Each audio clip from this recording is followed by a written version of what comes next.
Hello, the Art of World Building podcast, episode number 33. Today we're concluding the podcast with some final tips. This includes approaches to world building, how to organize files and folders, ideas on partnering with others, and more. This material and more is discussed in Chapter 11 of Cultures and Beyond, Volume 3 in the Art of World Building book series. Do you want practical advice on how to build better worlds faster and have more fun doing it? The Art of World Building book series, website, blog, and podcast will make your worlds beat the competition. This is your host, Randy Ellefson, and I have 30 years of world building advice, tips, and tricks to share. Follow along now at artofworldbuilding.com. Before we get started, a quick reminder that you can now buy transcripts of every episode of this series from Amazon.com or artofworldbuilding.com. This will most likely be the final episode of this series because, as you know, if you've been following along, each episode is based on a chapter from the books, and this is the final chapter from the third volume. It's possible that in time I might interview some other world builders or find some other topics to talk about, but right now I don't foresee that, so this could be the final episode. Now, if I change my mind and another one comes up, all you have to do to be notified is to subscribe to this podcast, which we'll talk about later. The first thing I want to talk about is how we approach world building. One way is what might be considered the top-down approach, and what this means is that you start at the biggest picture and work our way down into increasingly smaller elements. For example, maybe we start at the solar system and then work on the planets, and then a continent down to a sovereign power, a region within that sovereign power, and finally a settlement. That, of course, applies to the physical environment, but what about when it comes to life? In that case, we would start with the gods and then start worrying about animals, plants, and other species. One reason we would do this is that the bigger picture tends to impact the smaller ones. If you've been following this series from the beginning, or especially the episodes from Creating Places, you know that something like the hemisphere that a continent is found in is going to impact the prevailing winds that are hitting that continent and the mountain ranges. This combination is going to determine where precipitation falls, and that in turn is going to determine where forests are, grasslands, and deserts. If we don't consider that big picture first, then we might do something like place a forest somewhere, and then later we decide to change which hemisphere this continent is in, and it no longer makes sense that there would be a forest there. Now granted, only a certain number of people may realize this, but that's not the point. The point is that if we do things from that top picture down, we can do a better job of world building. This will be caused by using the knowledge we have gained from this series or any other resource on world building. Another good reason to do this top-down approach is that it creates cohesion. If we need to create a handful of sovereign powers on the same continent, they can fit together in a way that makes a little bit more sense when it comes to the variety of landscape, for example. There are some disadvantages to this approach, and one of them is that the whole project can seem like one giant homework assignment. We're doing things in a specific order, and we may not have an idea for something. Do we let ourselves continue even though we haven't made a decision on something like which hemisphere the continent is in? Hopefully this series has given you plenty of ideas so that it's easier to avoid getting stuck. Regardless, we could end up with a pretty big to-do list and just get overwhelmed and stop working on it.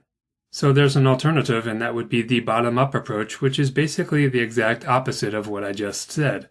In this case, we might start at a city and then worry about the sovereign power that it's in later, and after that, where on the continent it is, and so on. The advantage to doing this kind of thing is that if our story is only taking place in one or two cities, we can focus on just creating those locations because those are the ones we're going to be using. This will save us a lot of time and aggravation and might also keep up our enthusiasm level. It can also make it easier to focus on our story needs. The bigger picture of something like how the solar system is laid out may have little to do with the story that we're telling, and therefore it could be harder to make a decision about that. Creating something like that could feel like we're just untethered and we're sort of creating in a vacuum with nothing to guide what we decide on. One of the problems with doing this, at least when it comes to places, is that we may not have worked out all those landscape features and other things that are definitely going to impact the city that we're creating. We might find ourselves thinking that certain land features are in this or that direction and incorporate that into our story, only to then work on those features later and realize it doesn't make sense. However, this series may have given you enough options on this that you can find leeway, and as I've said more than once, there's often no such thing as getting it right in world building so much as getting it plausible. The other disadvantage to the bottom-up approach is a lack of scope where we may focus only on what we need and not the bigger picture. However, this is only going to happen if we don't follow through, but there is a bigger risk that we won't follow through if we've already created what we feel like we really need. There is a third approach, and that would be the random one, where we just do it in whatever order we think of stuff. There's no plan at all to this. One of the advantages of this is that it can really lead to some quick invention where we aren't feeling like we have to get things right, or there's any sort of rule or something that we have to do first before we're working on the thing that has captured our attention at this particular moment. This is almost like stream of consciousness invention, and it's a great way to work. The big problem is that we might create some things that don't really work together, so we have a lack of cohesion. Fortunately, there is a fourth alternative, and that is basically to do all three of these approaches simultaneously. This can get us the best advantages of all of them and mitigate the worst disadvantages of them. In order to do this successfully, there is a way that I would recommend going about it, and that's what I'm going to tell you now. One of the tricks is to do at least a framework of the biggest picture. This would be from the top-down approach. In other words, we want to decide if this is an Earth-like planet, and that means stuff like it's rotating in the same direction, so the sun is still coming up and going down on the same sides. And we can make a quick decision about which hemisphere the continent is in. One reason to care about that is, of course, these prevailing winds and the effect on the vegetation. The other reason is that either us or the audience is going to be more comfortable with colder climates being either north or south. We can either give them and us something more comfortable or challenge us. By starting with a continent like this, we have an overall sense of where everything lies. Now, if we have a map or not, the next thing we want to start doing is determining where settlements are, and generally these are going to be where a significant source of fresh water is. A continent-sized level map is too big for us to be indicating anything smaller than a town, so we're mostly looking at the major population centers. In order to determine where that fresh water is, we're going to need those mountain ranges and have a sense of where the rainfall is coming from. At this point, we don't need to be too specific if we don't want to be about exactly what size and shape these mountain ranges or forests are. We just need to know generally where they are, and when we draw these rivers and lakes, we are indicating a flow from higher ground to lower ground. If we really want a city on the coastline, and we haven't drawn a river there, this would give us a place to indicate where that river is coming out, because, of course, many deltas have a city right there. The point here is that we can decide where we want a city, and that will sometimes help us decide where the end of the river is. If we already know where the mountain range is, well, then this gives us a kind of starting and stopping point to draw a wavy line from. Once we've done this, we can kind of go to doing this free reign approach, where we just create at random. If we have an idea where every sovereign power is, we can do that, but if we only know where one or two of them is, we can just do that and worry about the other territories later. These sovereign powers will certainly have one or more major cities, and now that we've got those on our map, if we have one, or at least a sense of where they are, we know the kind of territory that it may need to include. Sometime during all of this, we're going to need a bunch of names. One of the things that I will do after putting these names on all those cities and towns is I will create a file that's basically a spreadsheet, and then it has rows for each city and then columns for things like the population, how old it is, the cities and colors, and I will fill out that information for many of the major settlements all at the same time so that I can avoid doing something like giving two of them the exact same symbol or color combination. This is once again a kind of top-down approach on creating many of the settlements, but we're not doing a deep dive into each one of them. We're just doing a basic look at all of them. And as we do this, it gives us a sense of where the oldest settlements are and which ones are the biggest, and therefore the most important. This way, later we can do this more random kind of thing where if we want to set a story in one of those cities, then we go ahead and create the file using the template that I gave you, and you can just start filling that out as you need. It might be a long time before you ever fill out other cities. You may never do other cities if you're never going to use them, but at least you know where they are and how old they are, what city, what symbols and colors they're using, and generally how many people are there. So the general pattern with this is to create that loose framework and then fill in stuff at random when you need it. If you're looking for more world-building resources, artofworldbuilding.com has most of what you need. This includes more podcasts like this one, and free transcripts if you'd prefer to read an episode. You can also find more information on all 3 volumes of the Art of World-Building series, which is available in ebook, print, and audiobook formats. Much of the content of those books is available on the website for free. You can also join the mailing list at artofworldbuilding.com/newsletter. This gets you free, reusable templates from each published volume in the series. You don't even need to buy the books to get these. I also send out contest information, free tips, and other stuff to help with your efforts. Please note that I do not share your email address with anyone because that's against my privacy policy, and you can unsubscribe at any time. Sign up today to get your free content and take your world building to the next level. The next thing I want to talk about is how to handle our files. We need somewhere to store our ideas, and the best scenario is one where we have access to those anytime we have a device, whether it's our phone, a tablet, a laptop computer, for example, or even if we're borrowing someone else's computer. There are 2 kinds of files that we need much more than anything else. The main one is any sort of word processor like file, and then of course we may need a spreadsheet program. Only a certain number of us are going to get into doing maps, in which case we need special map making software. Something like that needs to be installed on our device, and usually they don't work as well on something like a phone if they work there at all, or on a tablet. We might need a more powerful computer for them. So what I'm talking about in this section is not that kind of program so much as the basic one where we need somewhere to write down our ideas.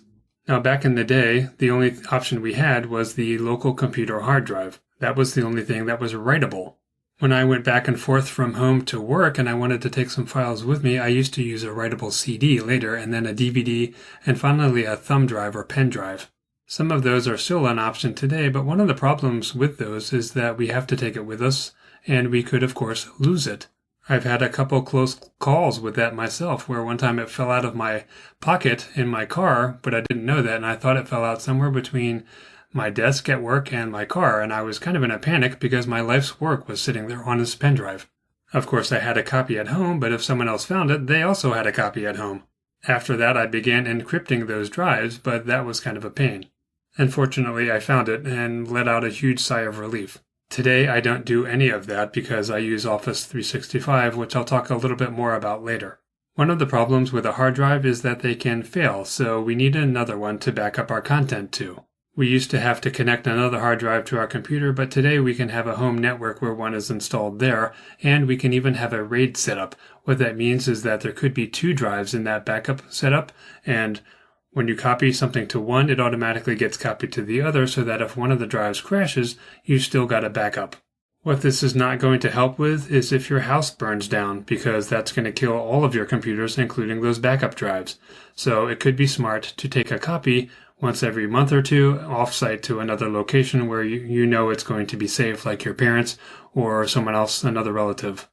Another option, and the one that I use, is to have a safety deposit box. This might cost me something like $60 a year, but that is a small price to pay for the peace of mind of knowing that if my house burns down while I am not there, I am not going to lose 30 years of work. This is not only a world-building issue, but if you're an author, it's about all of your stories.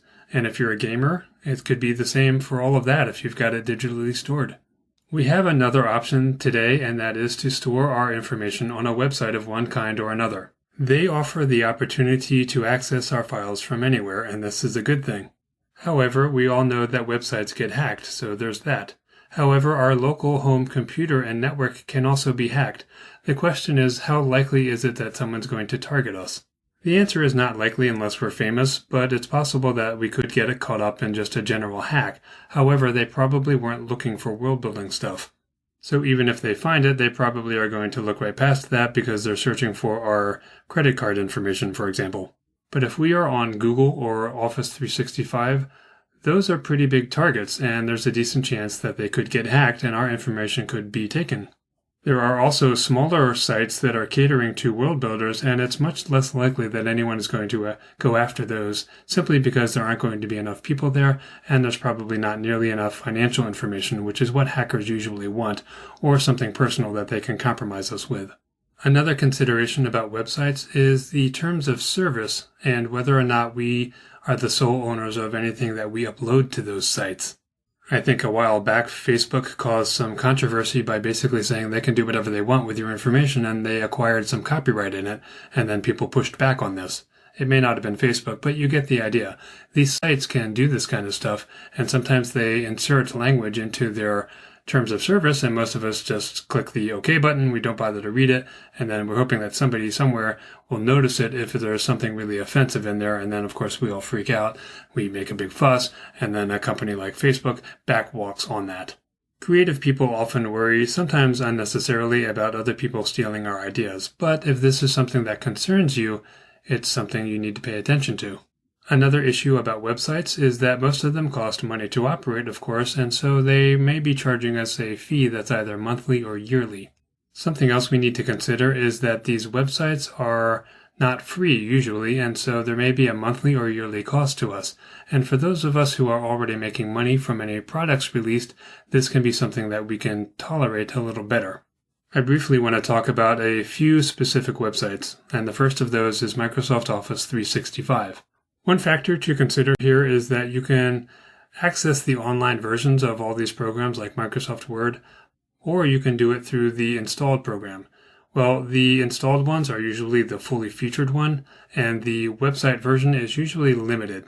What I have found is that I typically do my work through the installed version because pretty much every computer I use has it installed on there. Another issue with Office that's a good thing is that they have mobile apps. In fact, I'm actually looking at the mobile version of this chapter on my phone while I'm dictating into another computer. It is fairly seamless to transfer between each of these so that my updates on one immediately show up on the other. Something I forgot to mention is that we need to also be worrying about whether the website does backups. A site like Office 365 is almost certainly doing robust backups so that if their servers fail, they've got a whole other server that has our information still on it. We might lose a day of our work, but we're not going to lose 5 years, or in my case 30 years of work, if I choose to put it all on there. And I don't. I only put on there the stuff that I am most likely to need on a regular basis and actually change. And I'm only going to want to do that if I'm away from my home. That's the other consideration. I basically use Office 365 for my mobile files. When I was writing the book that this is from, Cultures and Beyond, that manuscript was in Office 365. The other two first volumes, those were removed because I didn't need to access them regularly.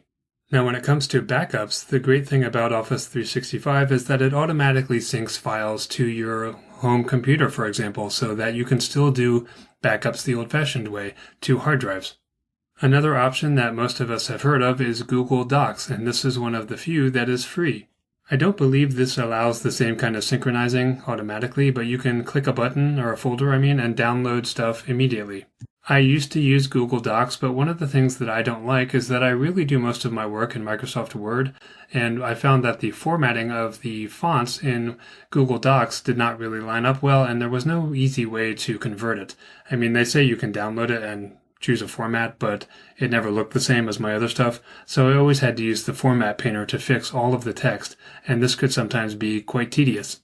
However, one of the advantages to Google Docs is that it's really easy to share a file with somebody else.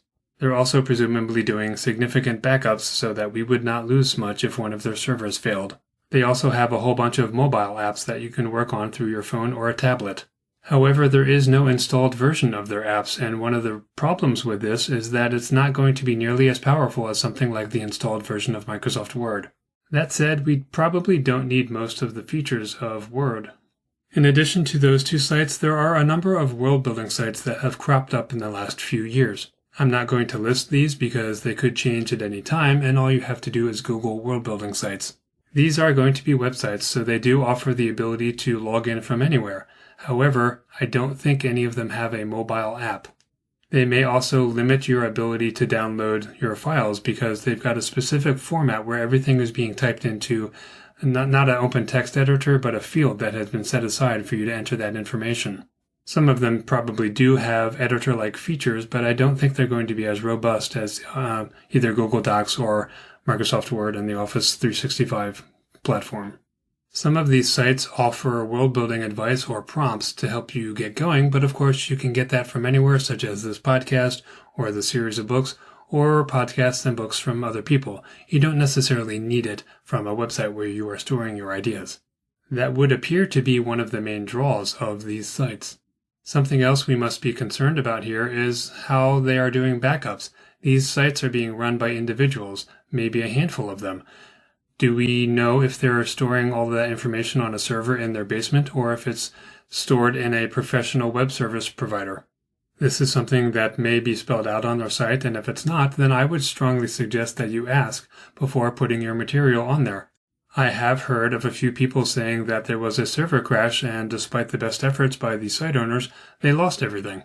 One of the advantages of these sites is that some of them are set up to allow you to connect a lot of your ideas on a web page so that people can have a kind of interactive experience. But what I would suggest, and if I ever did this, what I would do is I would still work offline, away from that site. But then if I wanted to give my readers that experience where they can click on a map and a little window will show up with a bunch of information about a city or a land feature, I would just set that up for each book and use it as something that's cool for that book or a series. I wouldn't necessarily store my personal world building files in there. And I don't mean to sound negative about these. You should look at them and decide if they work for you, because a lot of people do love these sites. Personally, I don't need them, and that's partly because I was world building before some of those people were even born.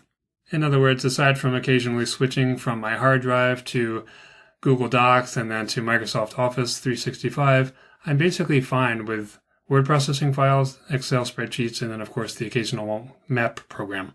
A final word on this is that most of these sites have a cost, although they sometimes have a free plan that can get you started. If you're enjoying the podcast, please rate and review the show at artofworldbuilding.com/review. Reviews really are critical to encouraging more people to listen to a show they haven't heard of before, and it can also help the show rank better, allowing more people to discover it. Again, that URL is artofworldbuilding.com/review. Since world building can produce a lot of files, one of the things we need to do is get organized if we are not already.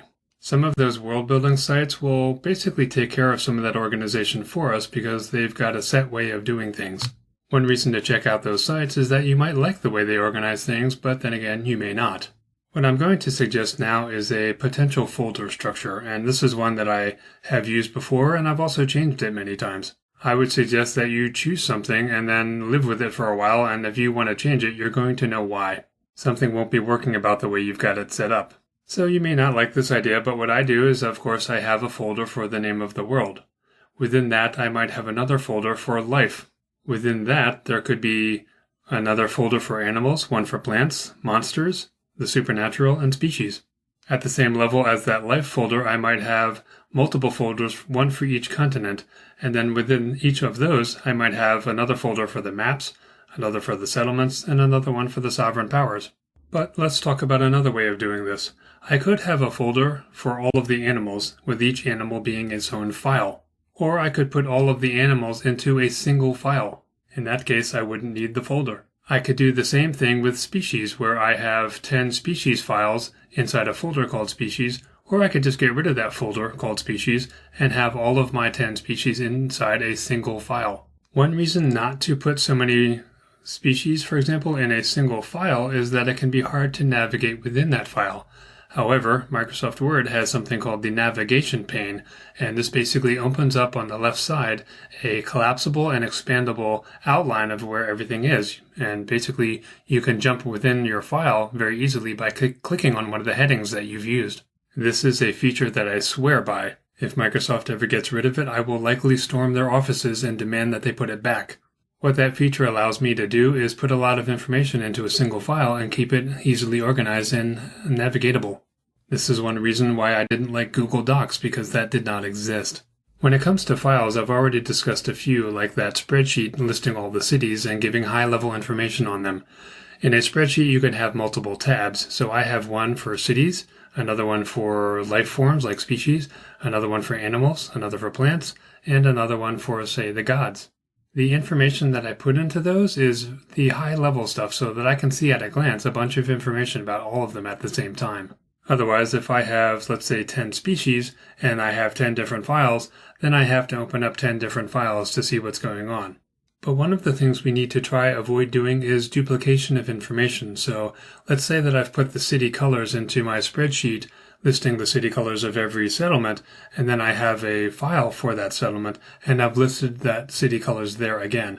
There's a likelihood that at some point I might change it, and I forget to change it in both locations. This is one reason not to do that kind of thing. Or we have to make a mental note that one of these is always going to be canon, or the master. That way, if they get out of sync, we know, okay, the spreadsheet in my case is the master. That's the one. If there's a conflict, I know that the most up-to-date and accurate information is the one in that spreadsheet, and I am very diligent about this. There's another problem we can have with world building, and that is that sometimes we are not trying to do world building. We might be trying to work on something else, like a novel, and then we have an idea for the setting, and if we open up a file like a species file, we might see other stuff in there that also attracts our attention, and the next thing we know, our attention has been taken away from what we were working on, and now we have been pulled back into world building. To avoid this problem, I keep a file for each of my settings, and it has the name, and it basically says changes to make. What this allows me to do is collect all of my ideas in that file, and that's a kind of list of impending changes that I want to make to that setting, but I'm just listing it there temporarily so that I don't open up my files on that setting and get sucked in. I also recommend having a single file like that, because I do something that you may be doing as well. Sometimes I email myself an idea. Sometimes I open up a calendar item and I type it into there because I have a kind of daily schedule of stuff I need to do today. And for example, today on there is record a podcast episode. But later today I've got other stuff I need to do. I might have just opened that calendar item and jotted my note there, but eventually it needs to move to that file that's called changes to make. I also sometimes jot notes down on the notes application on my smartphone. All of those places I consider to be temporary locations before they get moved to that changes to make file, and that's also a temporary location, but at least it's one where I'm not going to lose track of that. A note on my phone, or especially an email, is going to slowly get lost in time as I accumulate other emails and notes. So I try to be pretty good about taking those notes that I've made to myself and I copy them to my changes to make file, and eventually when I make a conscious decision that I'm going to actually return to world building on that setting, and I want to look at some of those ideas, I go back there and then I take one of them and I open the appropriate world building file and I start fleshing it out. If you'd like to learn world building skills through instruction, I've launched World Building University. There you can find one free course you can take just by signing up, which has no obligation. Other courses are in development and some are available now. You can preview parts of every course, all of which include video lessons, quizzes, assignments, and sometimes downloadable templates that are even better than those found in the books. To get your first free course, just go to worldbuilding.university. The last thing I want to talk about is a world-building coalition. This is an idea that I brainstormed a few years ago. It's a way of possibly partnering with other world builders. Consider this a thought exercise, and it may be something where you like the idea and maybe you don't, but at least you have some idea of whether this is even feasible for you. Since I haven't actually done a world-building coalition, I would be the first one to admit there are details that you would have to work out with others in your coalition if you decide to go through with this. A world-building coalition, or WBC, is a collection of people who have agreed to build a world together, sharing the labor and the fruits of that labor. Certain high-level ideas would be easier to share, such as the overall world feel, the gods, and maybe many of the life forms that are on that planet.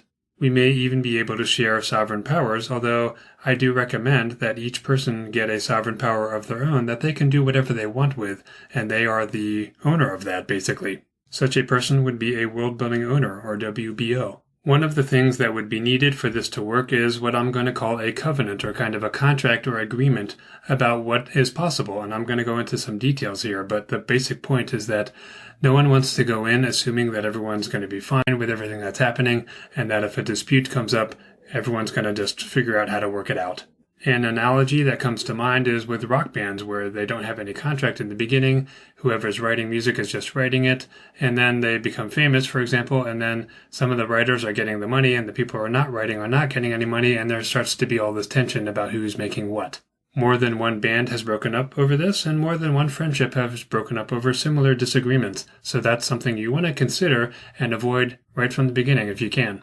Let's talk about a few potential roles, and the most important of those is the World Master. This is the person who has the overriding authority for that planet, or a group of them in something like a solar system if that's the scope of what you're doing. Maybe this person has tie-breaking authority, and they would have the responsibility of moderating disputes, laying out some rules, and just general administration of everything in the world-building coalition. In most cases, this would probably be the person who created the WBC in the first place.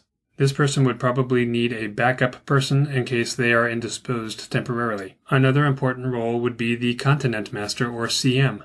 Imagine that your WBC has 7 continents, each with a CM. This allows each person to have some ownership of something, and they are the final authority on that particular continent. So if you've got a continent and I've got an idea for it, I can run it past you, and if it's agreed upon, then it becomes accepted, and any of us could use it. But if I'm suggesting a change to that continent and you don't like it, you get to overrule me. One of the things that we're alluding to here is that anyone could use things in a kind of read manner versus a write manner. And what I mean is that if you've created something, I can go ahead and use that, but I can't make changes to yours. Or at least I can't do it without your permission. Maybe there is a 2,000-year history on your continent, and you have decided to let me have the years 500 to 1,000. During that period, I can make various changes to kingdoms, making them rise and fall, as long as I don't change the future that you have set up. There are various ways that this kind of thing could be done. You could have 7 people in your group, and each one of them has a period of 1,000 years where they can do whatever they want. They are the owner of that timeline. One of the things we're getting to here is that the WBC must decide what items will be shared and what will belong to each world-building owner. Anything that's shared must be voted upon by the entire coalition, or however you decide to set this up. If it's maybe just a majority rules and the change goes into effect, or does it have to be unanimous? We could also have other roles besides the Continent Master, such as a Sovereign Power Master or even just a Settlement Master. Each of these roles is the final authority, and it doesn't matter what the rest of the world-building coalition wants to do with one of those territories, whether it's a city or a sovereign power, they cannot overrule the master of that. Something else that should probably be considered and spelled out in a covenant is the life cycle. World-building can go on forever, and some of the people involved in that coalition may come and go. So what happens when this happens? For example, if I leave your coalition, do I lose my rights immediately, or do I never lose them? Can I transfer my stake to another world-building owner? What happens if I get suspended, such as I need to go away for a long period of time? I won't be around to cast my vote for any WBC business. What happens if I abandon my stake in the WBC? I just simply stop responding, no one knows how to get a hold of me. And what happens to my properties? Is there a period of time where I lose my status as a world-building owner of something? And of course, sometimes people might get terminated. They might actually get kicked out of the coalition. What happens in this case? Does that person still own their property? Can they still use it, but they can no longer make changes? In order to run a world-building coalition, you would presumably need an ability to track the information that everyone is doing, and even stuff like the meeting minutes for, any business that you're conducting. Some of those websites that I was just talking about could be ideal for this. Now, I don't know if a world-building coalition would work. I'd certainly be curious to see what happens. If you ever form one and, you're running into problems and you want to talk to me about it, I would love to hear what happens and how you guys are resolving things and whether things are working out or not. If you'd like to subscribe to this free downloadable podcast, here's how to do it. For iPhone, iPad, and iPod listeners, grab your device and go to the iTunes Store. Then search for The Art of World Building. From there, download the free podcast app by Apple, and then subscribe to the show from within that app. For Android listeners, you can download the Stitcher Radio app, which is also free, and search for The Art of World Building. This only needs to be done once, because new episodes will become available in the app each time one is released, and you will never miss an episode. Well, we've come to the end of the World Building podcast. I hope that you've learned a lot from this and benefited from it, and if you have, feel free to drop me a line and tell me what you loved, tell me what you didn't love. Feel free to tell other people what you loved and not tell them what you didn't love. And, if you want to leave a review, again, that would certainly help me. Part of me is excited to be finishing this because it is time-consuming, even though I love doing it, but I have many other things that I want to do, such as going back to writing more of my own books that are not about world building. On the other hand, this is a sad occasion because it is the end, so we're going to end with a different song of mine. This one is called Tears from the Serenade of Strings album. I'm going to end with 2 phrases that I thought of somewhere in all of this and have been repeating. One of them is, build better, faster. And of course, the most important thing is remember this, World building is fun. Goodbye for now, and thanks for listening. This is your host, Randy Ellefson, signing off.